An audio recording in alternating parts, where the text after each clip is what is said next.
comemoração do gol na nossa câmera exclusiva do Brasil. ব্রাজিলের আক্রমণ ভাগে সাম্প্রতিক সময়ে সবচেয়ে আলোচিত নামগুলোর একটি এন্ড্রিক।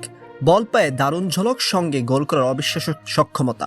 মাত্র 19 বছর বয়সে তিনি এমন প্রতিভার ঝলক দেখিয়েছেন যে তাকে ঘিরে প্রত্যাশার পারদ আকাশ ছোঁয়া। মরক্কোর বিপক্ষে ব্রাজিলের দুর্বল আক্রমণের পর আবারও আলোচনায় উঠেছে এই তরুণ ফরোয়ার্ডের নাম। অনেকেই মনে করছেন নেইমারের অনুপস্থিতিতে দলের আক্রমণে নতুন প্রাণ সঞ্চার করতে পারেন এনরিক। ব্রাজিল দলের অভিজ্ঞ ডিফেন্ডার দানিলো এনরিককে নিয়ে দারুণ আশাবাদী। তিনি মনে করেন ব্রাজিলিয়ান ফুটবলে এমন প্রতিভা খুব বেশি দেখা যায় না।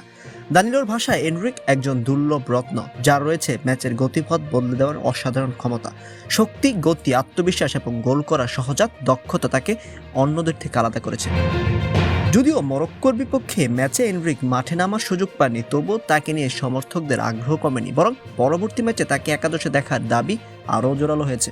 বিশেষ করে হাইতির বিপক্ষে ম্যাচে তিনি সুযোগ পাবেন কিনা সেটি নিয়ে চলছে আলোচনা।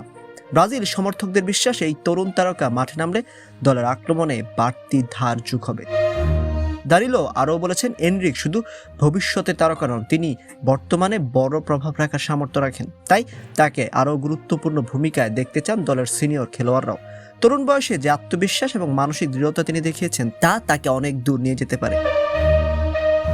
ব্রাজিল ফুটবল ইতিহাসে অসংখ্য কিংবদন্তির জন্ম হয়েছে, সেই তালিকায় ভবিষ্যতে এনরিকের নামও যুক্ত হতে পারে বলে বিশ্বাস করেন অনেক ভক্ত। এখন দেখার বিষয়, সুযোগ পেলে তিনি প্রত্যাশার চাপ সামলে নিজের প্রতিভার পূর্ণ প্রকাশ ঘটাতে পারেন কিনা। তবে একটা বিষয় স্পষ্ট, ব্রাজিল ফুটবলের ভবিষ্যৎ নিয়ে যখন কথা হবে, এনরিকের নাম সেখানে সবচেয়ে উজ্জ্বলভাবে উচ্চারিত হবে।